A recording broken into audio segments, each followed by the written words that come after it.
오늘 하시는 쉽지는 않습니다. 뭐 언제는 쉬웠냐마는 그죠? 언제 쉬운 적이 없었잖아요. 172쪽인데요. 172쪽. 저번에 앞쪽을 좀 봤죠. 주간반은 좀 봤고 이제 야간반은 못 봤는데요. 그래도 어쨌든 다시 앞쪽을 간단하게 좀 이야기를 드릴게요.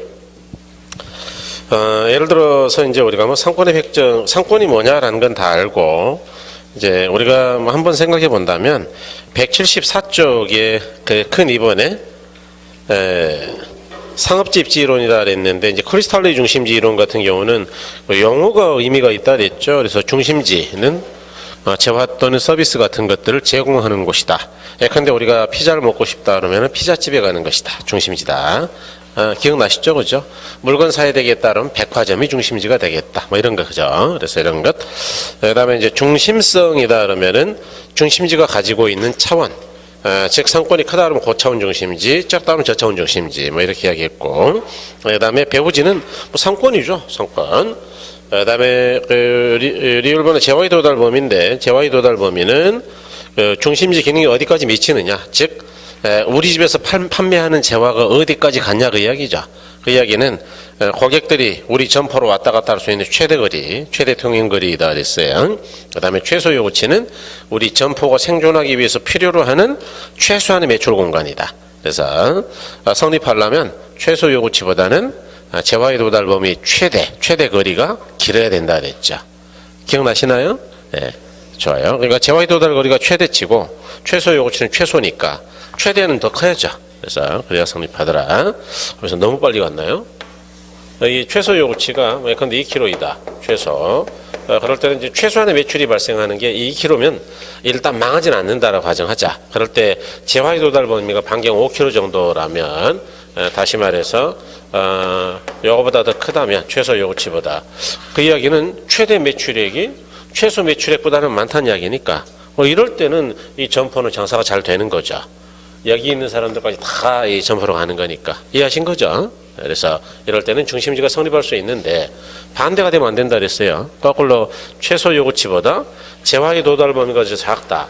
그럼 매출액이 이거밖에 안 나오니까 최소한의 매출액이 나오는 거예요? 안 나오는 거예요? 안 나오죠. 그러면 중심지가 살아남을 수 있을까요? 망해서 없어질까요? 망해서 없어진 거죠. 그림이 그런 이야기예요. 그래서 그 두 개의 그림을 그냥 한 군데 그린 겁니다. 그래서 이렇게 이제 우리가 중심지에 대한 이야기들을 좀 드렸고요. 그 다음에 이제 넘어가셔서 177쪽인데 오늘은 이 레일리 소매 인력 법칙이죠. 그래서 이제 여기서 부터 한번 보자 그 이야기죠. 그래서 이제 제가 애초에 말씀드렸다시피 그 레일리가 사람 이름이에요. 그래서 이런 건 시험에 잘 나온다 그랬는데 물론 얼마 전 28회 때도 나왔던 거죠. 이런 부분은 소비자에 대해 상권에 미치는 영향력의 크기는 상점가의 크기에 비례하여 배분된다고 볼 수 있는데 이 점에 착안하여 두 중심지 사이의 상업적인 구분을 최초로 시도하여 체계화시킨 이론이 바로 레일리의 법칙이다.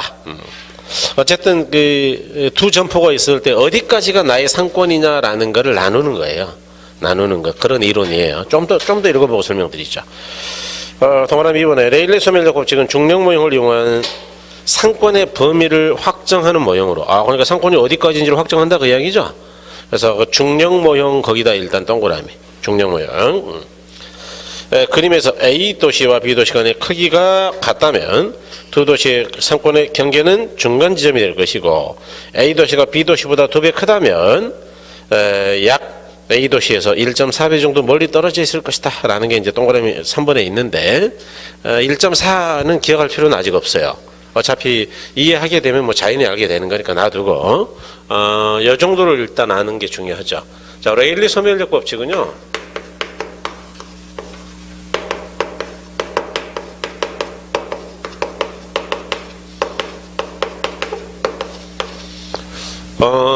일단 여러분 레일리라는 사람이 우리 이제 교과서에 나온 정도의 학자면 굉장히 위대한 학자입니다. 그러니까 부동산 관련 학자가 국내만 해도 수백 명이에요. 대학이 뭐 일단 4년제 기준으로 80개니까 거기 4명만 있다는 4명보다 더 있거든요. 보통 한 6, 7명 있는데 5명만 잡아도 8, 5, 40, 400명 아닙니까? 전문대까지 하면은 우리나라만 한 6, 700명 돼요. 그러니까 전 세계적으로 수만 명이죠. 학자가 수만 명인데 그 중에 이름이 많이 올라와 있어요. 꼴랑 한 10대 명 올라와 있어요. 그러니까 위대한 학자이거든요, 이 사람들이. 이게 이제 우리나라 교과서에만 나오는 게 아니고 전 세계 교과서에 다 실리는 거니까, 이 사람들은. 그러니까 평생 연구한 건데 이름을 대충 지었겠어요? 굉장히 신중하게 지었겠어요? 이름을 잘 봐야 돼, 이름을. 예. 이 사람이 얼마나 고민했을까. 보세요. 이 소매라는 거, 소매가 장사한다는 이야기 아니에요? 소매. 장사라는 것도 인력이라는 게 끌어당기는 힘이다, 그 이야기 아니에요? 끌인자 힘력자니까. 그래서 장사에도 인력이라는 게 있다라고 생각하는 법칙이다, 그 이야기예요. 예를 들어 볼게요. 여러분 여기 이마트가 하나 있고 이 아래에 구멍가게가 있잖아요. 어떤 사람이 저처럼 외지인이 왔어요. 그러면 아무래도 물건 사려면 어디로 가게 될까요? 옷을 사고 싶어. 어디로 갈까요? 저 구멍가게를 나는 소탈한 사람이야. 들어갈까요? 이마트로 들어갈까요? 그 고객을 끌어당기는 힘이 누가 세냐, 그 이야기예요. 이마트가 세죠. 그러니까 상권이 큰 게 힘이 세거든요. 그런 논리예요. 그런데 이 인력이라는 걸로 봤을 때 인력이란 말은 뭐냐? 뉴턴이라는 학자가 옛날에 우리 어렸을 때 공부했죠. 만유인력 법칙을 응용했다. 이게 시험에 좀 잘 나와요. 아까 중력 모형 어쩌고 했잖아요. 중력이 다른 말로 만유인력이에요. 그래서 만유인력이라는 게 뭐냐? 뉴턴이 어디 사과가 대학 연구실에 앉아 있는데 사과가 똑 떨어지길래 괜히 고민하다가 알아냈다 그러던데, 참 뉴턴은 위대한 학자죠. 우리 같으면 사과가 떨어지면 얼른 가서 주워 먹자 그러고 이제 달려갈 텐데. 예. 그러니까 뉴턴이 없으면은 여러분이 고생할 일이 없었어요, 사실은. 미분적분 다 뉴턴이 만들었고요.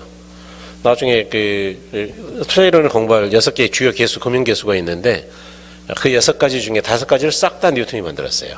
한 가지는 영국 재무부가 만들었다고 알려져. 그것도 영국 사람이야. 그러니까 뉴턴도 다 영국 애들이에요. 그래서 뉴턴이 없었으면은 현대 역학이 없거든요. 결국 자동차도 없고 아무것도 없어요. 공장 못 들어가고. 그러니까 뉴턴이 이론적 기반을 제공했는데 뉴턴은 굉장히 괴팍했다고 알려져 있습니다. 뉴턴은 동상까지 있는 위대한 학자예요. 현대과학을 완성한 사람이니까. 그래서 요거는 이제 어렸을 때 공부했는데 잊어버렸을 거거든요. 상관없어요. 어차피 자주 할 거니까 다시 기억하게 되는데, G는 이제 그래비티라고 중력상수입니다. 중력상수. 옛날에 중력상수는 9.8 메타 파세크 제곱면 이렇게 이제 중력과 속도라고 공부한 적이 있는데 기억 안 해도 돼요. 필요 없으니까. 이런 것 때문에 부담 가지시면은 안 됩니다. 잘난 체 아니라고 써본 거예요. A 물건의 무게하고 B 물건의 무게, 여기에는 비례하고 두 물건 간의 거리의 제곱에는 반비례한다. 지금 이제 제가 했던 이야기를 잘 생각하면서 곱씹어 보셔야 되는데, 여기 방금 뭐라 그랬느냐? 두 물체가 끌어당기는 힘, 인력은 두 물체 무게에는 비례한다 그랬어요. 일단 비례라는 게 뭐냐라는 거 한번 이야기 드려볼게요. 예컨대 분자가 크면 클수록, 즉 몸무게가 무거우면 무거울수록 힘은 약해질까요? 세질까요? 세지겠죠? 이 화살표가 같은 방향으로 움직이는 거는 반비례라 그랬어요? 비례라 그랬어요? 비례. 좋아요. 그러면 이걸 상권에다 응용하면 어떻게 되겠느냐? 어떤 상권이 고객을 끌어당기는 힘은 상권의 크기, 여기 물건으로 말하면 무게, 덩치, 상권의 크기 똑같은 이야기인데, 상권의 크기가 크면 클수록 끌어당기는 힘은 약해질까요? 세질까요? 세지겠죠. 그래서 상권의 크기에는 비례한다, 이렇게 해석할 수 있고요. 자, 분모가 거리인데, 분모는 커지면 커질수록 전체 힘은 커질까요? 얘는 작아질까요? 그렇죠. 그래서 이걸 증명할 수 있느냐? 얼마든지. 분자가 똑같다면, 분자가 1이라면 분모가 2보다는 10이 훨씬 크죠. 분모가 크면 클수록 전체는 커진다고요? 작아진다고요? 작아진다고. 그렇죠. 빼도 확도 못하게 이제 증명한 거예요. 그래서 거리의 제곱 여기에는 반대로 움직이니까 반비례한다. 그러니까 이제 사실은 별거 아니에요. 이게 아주 시험에 많이 나왔거든요. 이거 시험에서 어마어마하게 나왔는데 지문으로 물론 뭐 계산 문제로도 많이 나오는데 계산 문제는 뭐 나중에 보시면 알겠지만 별거 없어요. 뭐 어려워 보이지만 책으로 보면 굉장히 어려운데 설명 잘 들어보면 별거 없어요. 그러니까 외울 것도 아니네요. 상권이 됐건 뭐가 됐건 끌어당기는 힘은 사람도 마찬가지죠. 사람도 아무래도 체구가 큰 사람이 끌어당기는 힘이 약할까요? 셀까요? 세겠죠. 뭐 저처럼 한 75 되는 사람보다는 한 150kg 되는 사람들이 힘이 세겠죠. 그렇지 않겠어요? 예. 그 다음에 아무리 힘이 세다 하더라도 뭐 거리가 손을 잡을 수 있는 정도 돼야 당기는 거지. 거리가 너무 멀어가지고 막 손가락도 안 잡혀. 힘을 쓸 수 있을까요? 없을까요? 그렇죠. 그러니까 거리가 멀면 힘아리가 없어진다 그 이야기예요. 이해하신 거죠? 예, 그렇게 대략 이제 이미지를 좀 가지고 계시는 게 좋겠어요. 그럴 때 여기가 A 점포, A 상권이라고 가정하고 여기가 B 상권, B 점포라고 가정하자. 거기 이제 아까 책에 있던 내용이 슬쩍 한번 읽었을 때 어떤 느낌이 오셨나 모르겠는데 여기가 중간 미들이라고 치고요. 자, A 상권하고 B 상권 전부 다 인구는 1만 명의 상권이다라고 가정합니다. 그러면 A하고 B 상권은 크기가 같다라는 이야기고, 물론 이 사이에도 인구 밀도는 동일하다라고 가정할게요. 그러면 상권의 경계가 되는 분기점은 정확하게 중간이 됩니다. 뭐 그럴 수밖에 없는 게 A나 B나 끌어당기는 힘이 똑같으니까 중간에 있는 고객들을 반반 데려간다 그 이야기예요. 여기까지 이해하셨나요? 여기까지는 뭐 의문이 없죠, 그죠? 자, 그러면 이러면 어떻게 될까요? A가 상권이 이제는 1만이 아니고 2만이 2만. 그 다음에 B는 그대로 1만입니다. 그럼 누가 상권이 더 큰 거예요? A가, 그죠? A가 상권이 더 크면 A가 끌어당기는 힘이 셀 거다 그 이야기죠. 그러면 A가 이쪽에 있는 고객들 중에 가까운 데만 데려가겠어요? 조금 더 먼 데까지 데려가겠어요? 조금 더 먼 데까지 그러겠죠? 그래서 상권의 경계가 되는 분기점은 A 쪽을 기준으로 하면은 훨씬 멀어요. B를 기준으로 본다면 가깝다 그 이야기예요. 그래서 아까 이게 1이라면 1.4 루트 2다 그 이야기인데 1.4는 기억할 필요 없다 그랬어요. 필요 없어요. 그런 거 뭐 기억해요. 전혀 도움 안 돼요. 요건 아셔야 됩니다. 요거 시험에서 이런 거 잘 나오니까. 자, 상권이 큰 A를 기준으로 한다면 분기점은 가까이 있다고요? 멀리 있다고요? 멀리. 상권이 작은 B를 기준으로 물어보면은 가까이. 대답할 수 있겠죠? 네, 좋아요. 이제 그게 중요한 거예요. 여기까지는 뭐 아무런 어려움이 없어요. 네, 좋아요. 이렇게 보자. 그냥 이렇게. 네. 자, 다시 한번 보자. 동그라미 2번에 레일의 소멸력 법칙은 중력 모형 만유인력이라는 이야기죠. 이용한 상권의 범위를 획정하는 모형으로 상권의 범위를 획정한다는 게 왜 그러냐? 여기 보세요. 예컨대 자, 이쪽으로도 뭐 점포가 있겠죠. 그럼 여기도 상권을 나눌 수 있겠죠. 위아래도 나눌 수 있겠죠. 이거 다 연결하면 동그랗게 A 상권을 결정할 수 없을 거 있을까요? 네, 그렇게 결정하는 거예요. 지금 여기 중간만 쪼개 놓으니까 이게 무슨 상권이냐라고 보이겠지만 이렇게 B의 상권하고 이렇게 A 상권으로 나눌 수가 있다 그 이야기예요 지금. 그래서 이와 같이 상권을 획정하기 위한 이론이다. 그러니까 이제 읽을 때 정확하게 느끼는 게 좋아요. 그래서 뒤에 그림에서 A, B 도시간의 크기가 똑같다면 두 도시간의 상권의 경계는 중간점이 될 것이고 A가 더 크다 그러면 X, 자 뒤에 그림에서 X가 Y보다 더 크다. 다시 말해서 상권이 큰 A로부터 가까이요 멀리 있다고요? 멀리 있다 그 이야기죠. 그래서 이렇게 설명할 수 있다. 동그라미 3번에 따라서 x 이퀄 뭐 루트 2y가 돼서 상권의 경계되는 분기점은 B도시보다 A도시 쪽으로부터 멀다. 1.4배 정도. 그래서 1.4는 어떻게 나왔냐? 그거 신경 쓰지 말자 그랬어야지. 넘어가셔서 레일리 법칙을 정의하면 두 개 도시의 상권의 흡인력은 두 도시의 인구에 비례하고 두 도시 인구에 비례하고 상권의 크기에 비례한다는 이야기입니다. 그런 거 꼭 기억하셔야 돼요. 그 다음에 두 도시의 분기점으로부터의 거리의 제곱에는 비례요? 반비례요? 반비례한다 그랬죠. 다 참고도 봅니다. 참고. 워낙 레일리는 시험에서 아주 자주 나와요. 참고 봐야 되겠어요. 소멸력 법칙이란 자연과학의 중력 법칙을 이용한 상권의 범위를 확정하는 모형으로 레일리가 일찍이 주장한 상권 무속 모형이다. 즉 소비자들이 상점을 이용할 확률은 상권의 유인력에 따르고, 유인력은 이제 끌 유자, 끌 인자니까 끌고 가는 힘이에요, 그냥. 그러니까 쉽게 말하면 인력이다, 그 이야기예요. 유인력에 따르고, 이 유인력은 상점의 규모가 클수록 커지고 거리가 멀수록 작아진다는 것이다 그랬죠. 그럴 때 동그라미 2번은 이제 공식에 대한 이야기인데, 여러분 그 밑에 보니까 뭐 x b분의 xa 해가지고 그 유인력의 비율, pb분의 pa 뭐 곱하기 da분의 db 이런 거 있잖아요. 요거 외워가지고 계산할 수 있겠어요? 물론 계산 가능합니다. 그런데 이제 요걸 외워서 계산하는 게 너무 힘들 거예요. 그럼 그거는 괜찮지. 그 옆에 컨버스의 공식은 그 박스 안에 해설 보니까 뭐 1 플러스 루트 어쩌고 뭐 있지 않습니까? 좋아요. 그 다음에 이제 넘어가 보세요. 180조.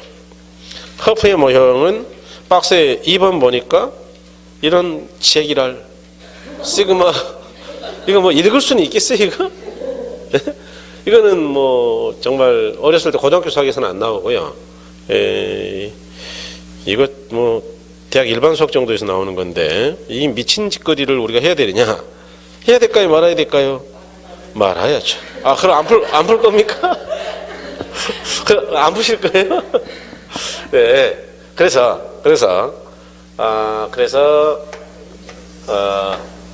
제가 이제 여러분께 약속드리겠습니다. 약속. 여러분들은 요거만 알면 이거 가지고 허프가 됐건 레일리가 됐건 다 비슷한 방법으로 풀어드리겠습니다. 대신 나중에 이제 공부가 좀 되면 유도는 해드릴게요. 유도. 정말 이걸 가지고 풀 수 있는구나. 그 공식을 유도할 수 있어요. 여기서 출발했으니까. 그러니까 이제 그건 한번 보여드릴 텐데, 뭐 너무 걱정하지 마시고 요건 좀 기억하셔야 돼요. 요거는 기억이 쉬운 이유가 뭐냐면, 지는 기억할 필요가 없습니다. 중력 상수기 때문에 어차피 약분돼서 없어져요. 상수라. 이건 필요 없고, 요 지 없어도 되고, 요거 분자가 상권의 크기 무게라는 거하고, 분모는 거리의 제곱. 더 쉽게 말하면 거리의 제곱은 항상 반비례니까 분모에 있다. 그것만 알면 돼요. 나머지가 분자로 올라가니까. 이해하신 거죠? 그것만 이해하시면 돼요. 그만. 네. 그래서 이제 우리가 어렸을 때 과학 시간에 선생님들이 이제 너무 바쁘셔가지고 입시 중심으로 강의를 하니까 잘 이야기를 안 해주는데, 이 만유인력이요, 이 한문으로 번역한 거라 그러는데 이제 글래비티 로우라고 그냥 그 중력 법칙이라고 돼 있거든요, 영어로는요. 근데 그걸 이제 이렇게 번역을 한 거예요. 만유인력으로. 1만 만자입니다, 이거. 있을 유자. 그러니까 1만 가지 물건에는 다 있다. 끌어당기는 끌인자, 끌 힘이. 그러니까 세상에 1만이 세상 모든 그런 이야기. 세상 모든 물건에는 서로 끌어당기는 힘이 없다고 되어 있다고요? 있더라. 그 이야기입니다, 이게 지금. 그래서 그 지구 안에서뿐만 아니고 이제 우주 전체에서도 천체들끼리도 인력이 있잖아요. 그래서 그런 이야기다. 시간만 많으면 뭐 재밌는 이야기가 많은데 여러분은 안 재밌을지도 모르겠다. 천문학에 대해서는 별 관심 없죠. 여자분들은 뭐 썩 재미없을 것 같은데, 프톨레마이오스 같은 옛날 학자들은 왜 지구가 공중에 떠 있는지를 이해를 못했어요. 그래서 물 같은 게 있다고 생각했어요. 옛날 고대 학자들은. 그래서 둥둥 떠 있을 거다. 생각해 보세요. 공중에 가만 매달려 있다는 게 이해가 안 되잖아, 지금. 분명히 뭐 수성도 그 당시에도 6가지 행성은 눈으로 봤거든요. 수, 금, 지, 화, 목, 토까지는 봤어요. 목성까지는 잘 보이고 토성은 잘 안 보이는데, 근데 그걸 그 이론적 근거를 제시해서 완벽하게 해결한 게 이제 케플러라는 학자하고, 케플러 이론을 완전히 정리해버린 게 뉴턴의 만유인력이에요. 끌어당기는 힘 때문에 이놈이 안 떨어지고 있다, 뭐 이 이야기인데, 어쨌든 좋습니다. 나중에 시간 남은 이야기 해드리기로 하고, 시간 안 날 거예요.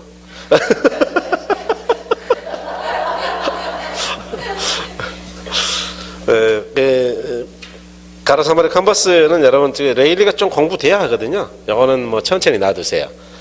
시험에서는 레일리의 한 5분의 1 정도 나오는데, 뭐 최근에 한 몇 문제 나왔는데 레일리는 어마어마하게 나왔습니다. 허프는 잘 나오죠. 허프의 확률적 상권형이다 그랬는데, 레일리와 컨버스의 소멸력 이론은 단지 두 지역 간의 상호작용만을 설명하지만, 허프의 모형은 셋 이상의 지역 간의 작용을 설명 가능하도록 수정보하는 것인데, 개별 소매점포의 고객 흡인력도 마찬가지로 인력입니다. 이거는 빨아들일 흡자예요. 흡수하다 할 때. 그래서 고객을 흡수해서 끌어당기는 힘은 그러니까 뭐 끈다는 힘이죠. 점포의 매장 규모에 비례하고 그러니까 상권의 크기 대신 매장 규모로 봤네요.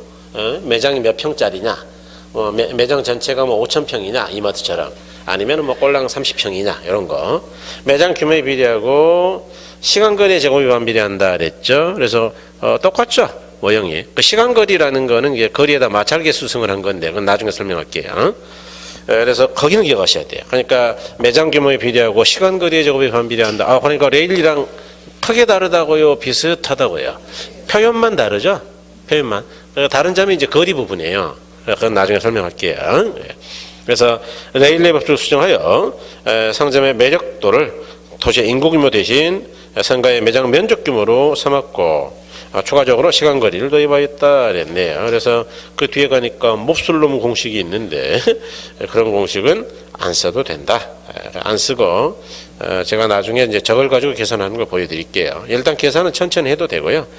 여러분 그 181쪽에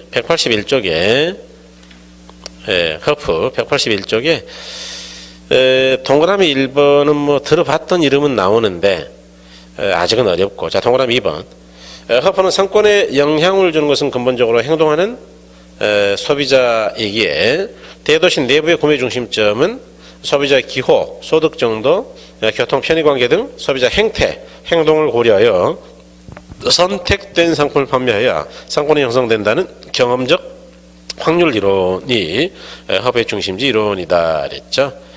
그 다음에 4번 허프는 어떤 지점에 입장하는 소비자가 특정 지역의 점포로 갈 확률을 소비자의 행선지의 거리, 그러니까 거리가 멀수록 안 간다는 이야기죠. 경쟁하고 있는 점포의 수, 경쟁 점포가 많으면 많을수록 우리 점포로 안 오겠죠. 다른 데서 막 세일하고 행사하고 난리 칠 거니까. 그다음에 점포의 크기, 우리 점포의 크기가 크면 클수록 많이 오겠죠. 이렇게 이런 것들이 결정한다라고 가정하여 다음과 같은 결론을 도출하였다. 이제 보세요. 이것도 시험에 나왔거든요. 지금 시험에 나온 것만 지금 읽어드리고 있어요, 사실은. 기억번에 일반적으로 소비할 때 소비자는 먼 곳을 좋아할까요? 가까운 곳을 좋아할까요? 그 이야기입니다. 그 다음에 니은번에 적당한 거리에 고차원 중심지가 있으면 인근의 저차 중심지를 지나칠 가능성이 커진다. 이야기는 뭐냐 하면 가까운 데를 좋아하는데, 여기요. 제가 여기 서 있거든요. 여기 고물가게가 하나 있어요. 하나 있는데 저 앞에 보니까 백화점이 보이더라. 백화점. 차를 끌고 나왔거든요. 길거리에다 차 세웠다가 딱지 뜯기면 어쩔 거냐, 이해하신 거죠? 아침에 저도 지금 이야기 잠깐 했는데 속도 딱지 뜯겨가지고 아침에 이제 돈 내면서 기분 좀 잡쳤다 그 이야기예요. 응? 야, 이 꽁돈 날라갔네 이러면서 전화 한번 봐줄라나 생각해보니까 안 봐줘. 그래서 전화 안 하기로 이런 거죠. 그러니까 여기다 차 세우기 애매하니까 그렇게 한다고요. 차 끌고 쭉 가서 주차하기 편한 백화점으로 들어간다고요. 백화점. 그러니까 적당한 거리에 고차원 중심지가 있다면 인근의 저차 중심지는 가까운 걸 좋아하지만 꼭 들어간다고요. 지나칠 수도 있다고요. 이게 소비자의 행태예요. 이걸 이제 확률적으로 계산했다 그 이야기예요. 그 다음에 디귿번에 고차원 계층의 수송 가능성이 확대되기 때문이다. 이야기는 배달도 해주고 차를 이용하기도 편하고 수송 가능성. 그래서 이런 것 때문에 그렇다. 자, 그러면 이제 허프의 이야기는 방금 그 부분이 좀 시험에 나오고, 또 이제 우리가 정리해야 될 거는 이 정도인데, 허프의 이론을 우리가 여러 가지로 불러요. 확률 모형이다, 또는 확률 이론이다, 중력 모형이다, 허프의 중심지 이론이다, 또는 허프의 소매 지역 이론이다. 그래서 대략 한 4개 이상의 용어로 부르는데, 저는 이제 확률 이론이라는 용어하고 중력 모형이라는 용어 두 가지를 가장 많이 쓸 거예요. 그래서 어쨌든 간에 이런 용어들을 중심으로 보자. 자, 그러면 여기 중력이라는 말을 쓴 걸로 봐서 허프의 이론도 만유인력 법칙과 완전히 무관할까요? 관계가 상당히 있을까요? 관계가 있겠죠. 공식 썼으니까 그냥 안 쓸게 이건요. 그 다음에 그러니까 만유인력 공식 이용해가지고 계산할 수 있다라는 이야기고, 여기는 아까는 우리가 레일리는 상권의 크기, 주로 이제 여기는 인구수 가지고 따지거든요. 인구수. 이 도시가 인구가 7만이냐 30만이냐 뭐 2만이냐 이렇게 따져요. 상권의 크기를. 그런데 이 허프는 여기 레일리하고 조금 다른 점이 여러 점포가 있을 때 상권을 따지는 거예요. 여기는 딱 2개 있을 때고, 그러니까 뭐 3개, 4개, 5개 있을 때 따지는 거라 하나의 도시 안에 있는 점포들이죠. 그래서 매장 면적을 가지고 따지죠. 그래서 매장 면적에는 비례한다. 그러니까 상권의 크기, 즉 매장 면적이 크면 클수록 몸무게가 무거우면 무거울수록 그렇다는 힘이 세다 그 이야기고, 그다음에 거리에 아까 시간거리의 제곱이라고 그랬죠. 시간거리. 그래서 시간거리의 제곱 또는 이 시간거리를 다른 말로 마찰계수라고 하는데 그건 나중에 할게요. 마찰계수는 오늘은 몰라도 돼요.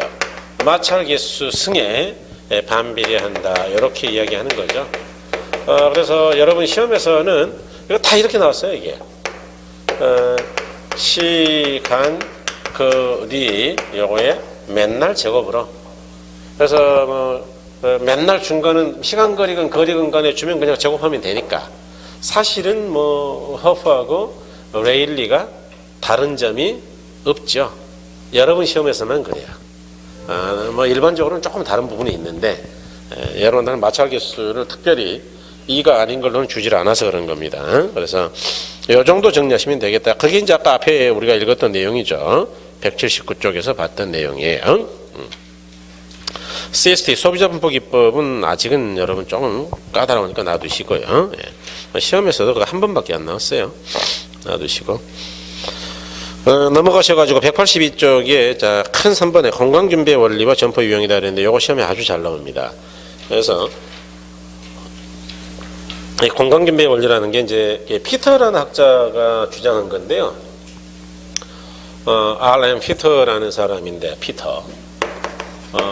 피터는 이제 보통 대부분들 뭐 이름을 안 써요. 그래서 왜 그런지는 잘 모르겠고 저도 잘 안 쓰는데 뭐 이제 설명할 때는 또 이야기는 합니다. 또 피터라는 사람이 기분 나쁘게 해서 그런지 이름을 잘 안 써 책에다가도. 건강준비의 원리다.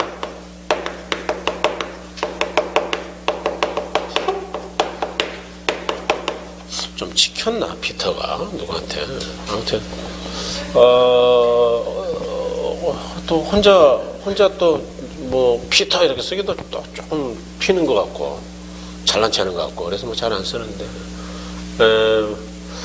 공간균배의 원리도 이제 제목을 잘 보시면요. 점포들은 공간을 균일하게 배분한다라고 생각하는 원리예요. 공간을 균일하게 나눠 갖는다. 그래서 예컨대 여기 X1 상권이 있고 여기 이제 X2 상권이 있다라고 가정하자.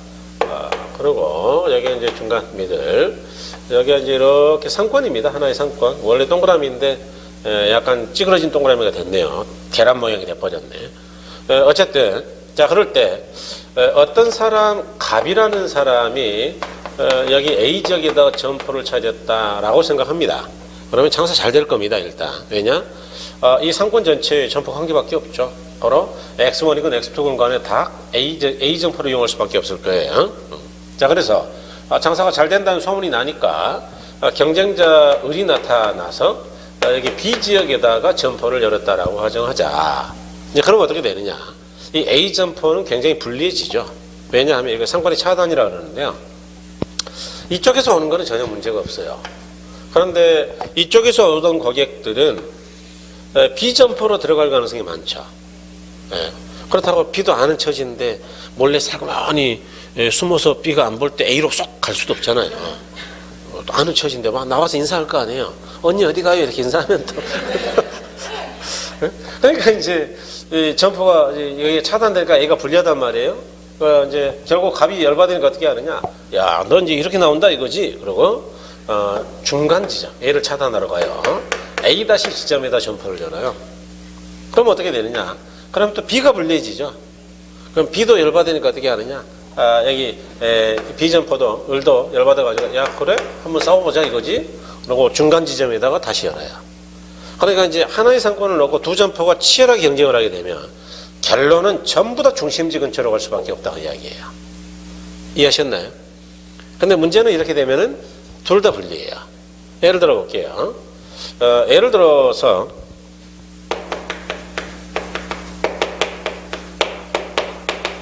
말이 좀 어려운 말이 나오는데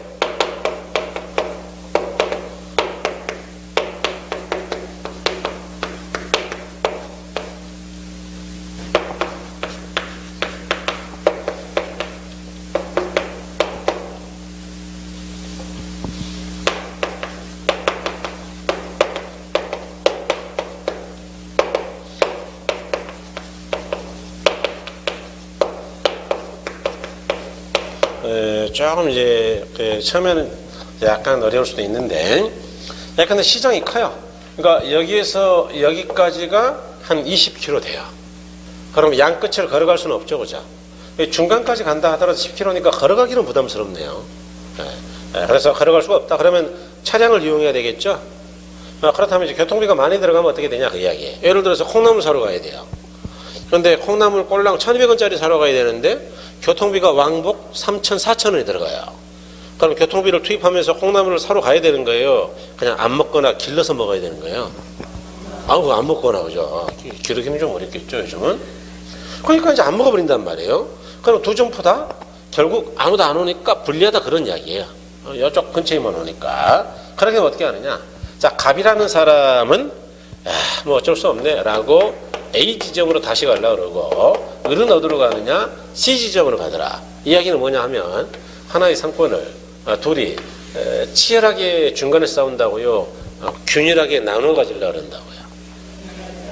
이렇게 나눠지더라, 그 이야기예요. 그걸 나뉘어에 따라서 분산입지한다, 이렇게 이야기합니다. 분산입지.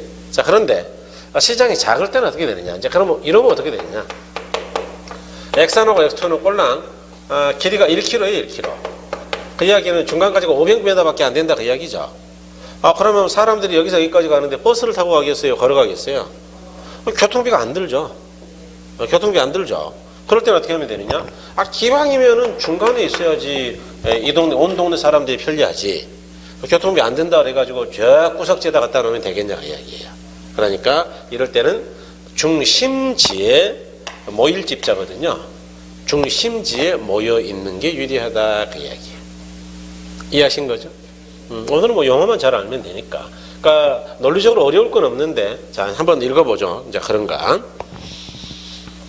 가로열고 공간분배 원리에 의다 그랬는데, 공간분배 원리란 경쟁관계에 있는 점포는 점포 사이에 있는 공간을 서로 균등하게 배분한다는 이론이다. 나눈다는 이야기군요. 그래서 가로 2번에 보니까 이제 동그라미 가정이죠. 자, 위 그림에서 와 같이 배우지가 X에서 X1에 걸쳐 동질적 소비적 균등이 분포되어 있다 가정하자. 그러니까 인구밀도 동일하다, 그 이야기예요.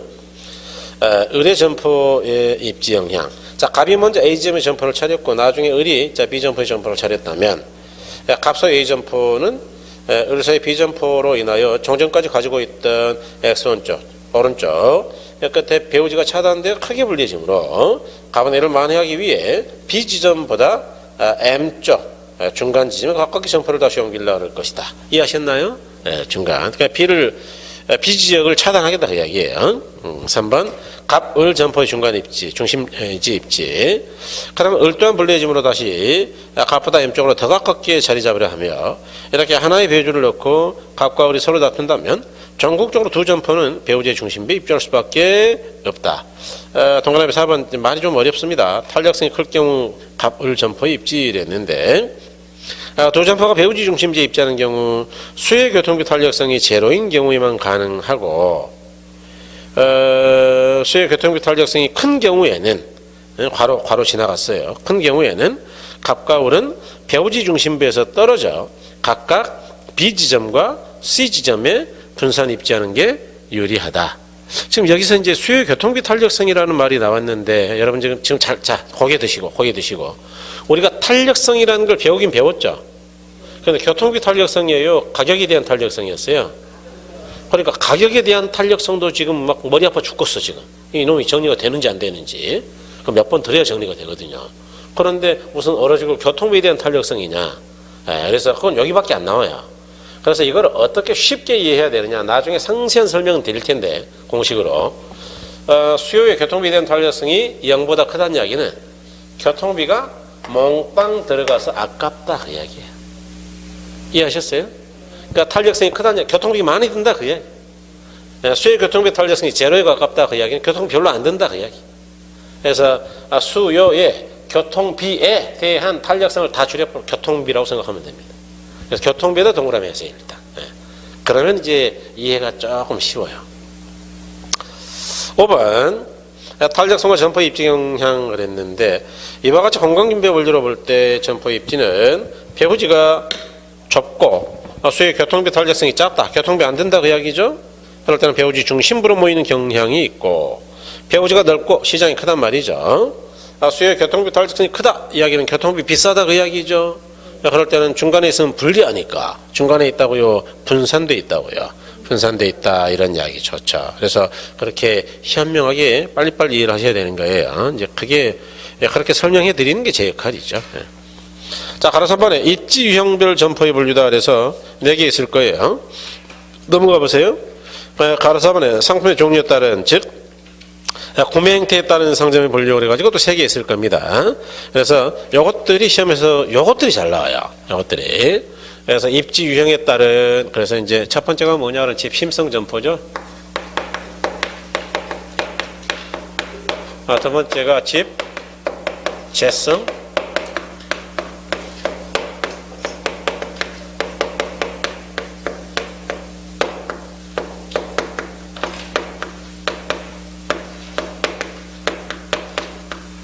그래서 이렇게 크게 이제 4개. 그 다음에 구매 행태에 따라서는 이제 3가지가 있죠. 편, 의품점,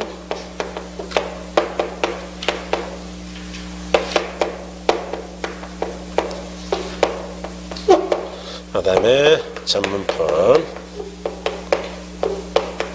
이렇게. 그래서 요거는 이제 구별을 안 하고 그냥 설명드린 이유는 어차피 섞어서 시험을 내요. 그러니까 뭐 구별할 필요도 없고, 요거는 용어를 정확하게 아셔야 됩니다. 여러분, 여기요. 아까 집은 제가 모인다 그랬죠? 모인다? 그래서 요거는 시험하면 중심지입니다. 그러니까 우리 도시의 중심지에 주로 모여 있는 것들이에요. 얘까지 기억하셔야 돼, 얘까지. 얘 자체를 시험을 내니까. 그런 거 뭐가 있느냐? 뭐, 몇 가지만 기억하면 돼요.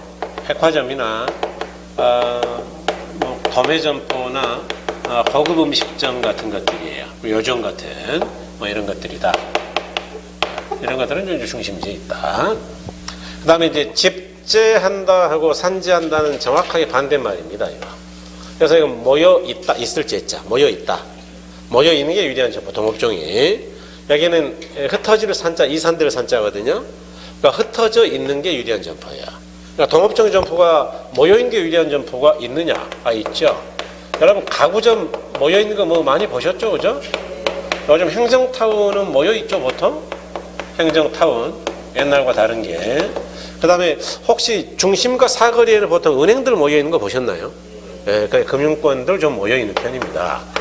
그 다음에 혹시 구로동에 공구상가라고 아세요? 들어보셨어요? 공구와 관련된 점포만 한 1,500개가 모여있습니다. 거기 자잘한 점포 그렇게 모여있어요. 예? 그런 것들이 모여있는 게 유리한 거죠. 그 흩어져야 유리한 게 뭐냐? 동업종의 점포가 모여있으면 분리하고 흩어져야 되는 것. 우리가 흔히 말하는 소매점포요. 소매점은 워낙 작은 상권이기 때문에 여러 개가 나눠 먹을 게 없어요. 그래서 붙어있으면 안 된다 그 이야기죠. 대표적인 게 뭐 우리가 조그만 동네 고문가게, 슈퍼마켓, 이발소, 미장원 뭐 이런 것들이죠. 이발소나 미장원 뭐 이런 것들은 다 떨어져 있어야 된다. 세탁소. 자, 국부적 집중성은 이 국부적이라는 게 저번에 우리 했죠. 좁은 지역이다 그랬죠. 전신 마취냐 국부 마취냐 이런 거 할 때. 그래서 이 좁은 지역에 집중되어 있는 거다. 이걸 조금 의역을 할게요.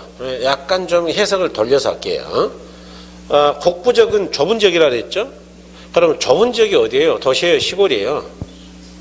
그렇게 생각하셔야 돼요. 시골. 시골에 시골. 그러니까 국부적이란 말이 그 자체가 시골은 아닌데 좁다라는 데서 연상하자고요. 연상. 시골 같은데 읍내에 집중되어 있는 거예요.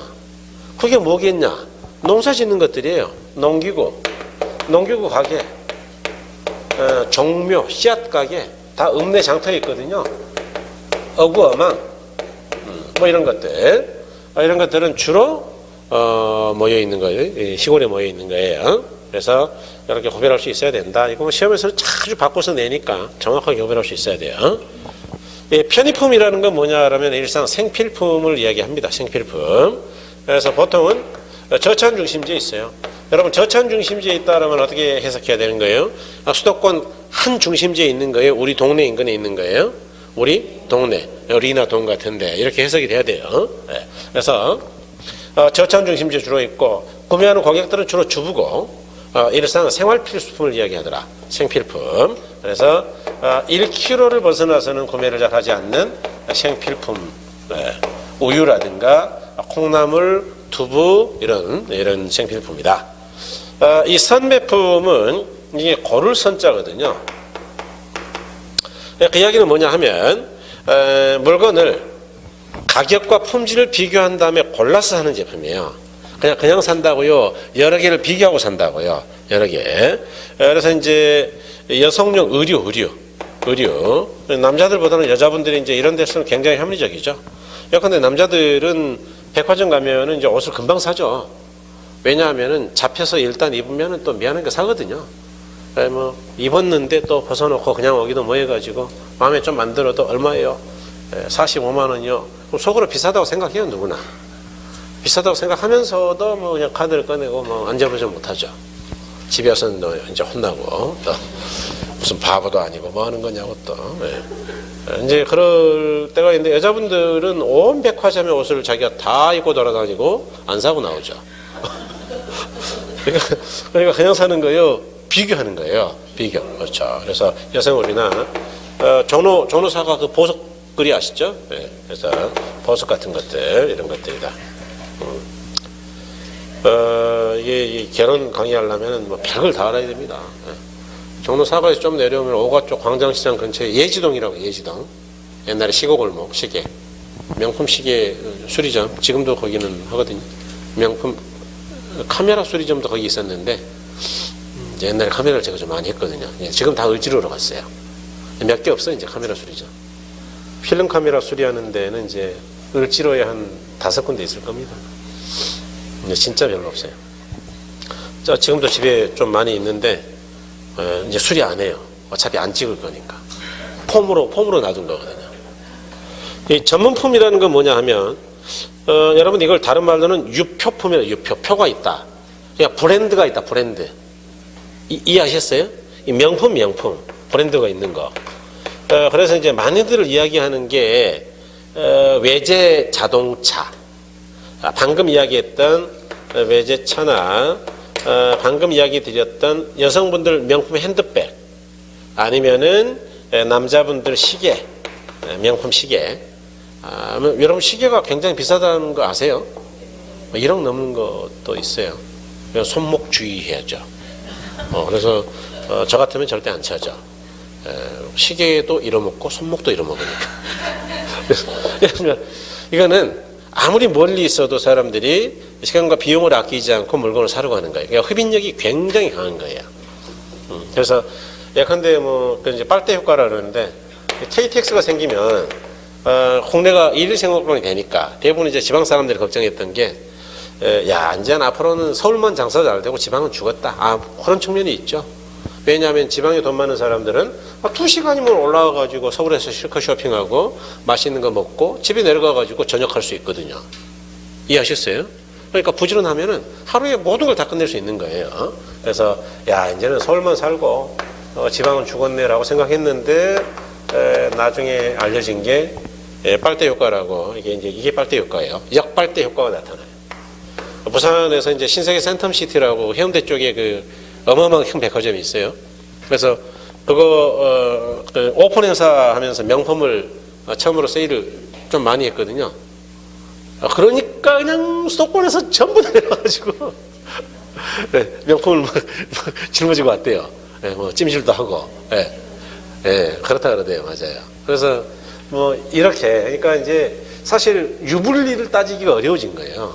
처음에는 뭐 KTX 생기면은 이제 서울 빼놓고는 살 데가 없다 그랬는데 지금은 뭐 KTX 역사가 생기면 일반적으로 통계적으로는 땅값이 한 30% 올라갑니다. KTX 역사가 생기면. 그래서 역사가 있는 거는 뭐 역시 좋죠.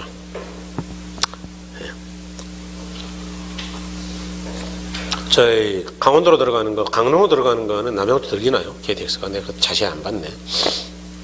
개통했는데 그거는. 개통했는데 안 들리죠? 네, 15분 해요. 저희 속초로 가는 거는 속초로 가는 고속철은 여기 들리나? 춘천으로 가거든요. 고속철이 안 들리나요? 그러면 저 청량리 쪽 그쪽에서 저 영산에 청량리 거쳐가지고 춘천으로 올라가는구나 바로. 근데 아니, 정확한 노선을 제가 안 봤거든요. 그러니까 그런 게 이제 한번 들렸다 가면 야, 땅가 많이 올라가는 거죠. 그러면 이제 용산 가가지고 뭐 경부 호남 다 갈아탈 수 있으니까. 그렇습니다.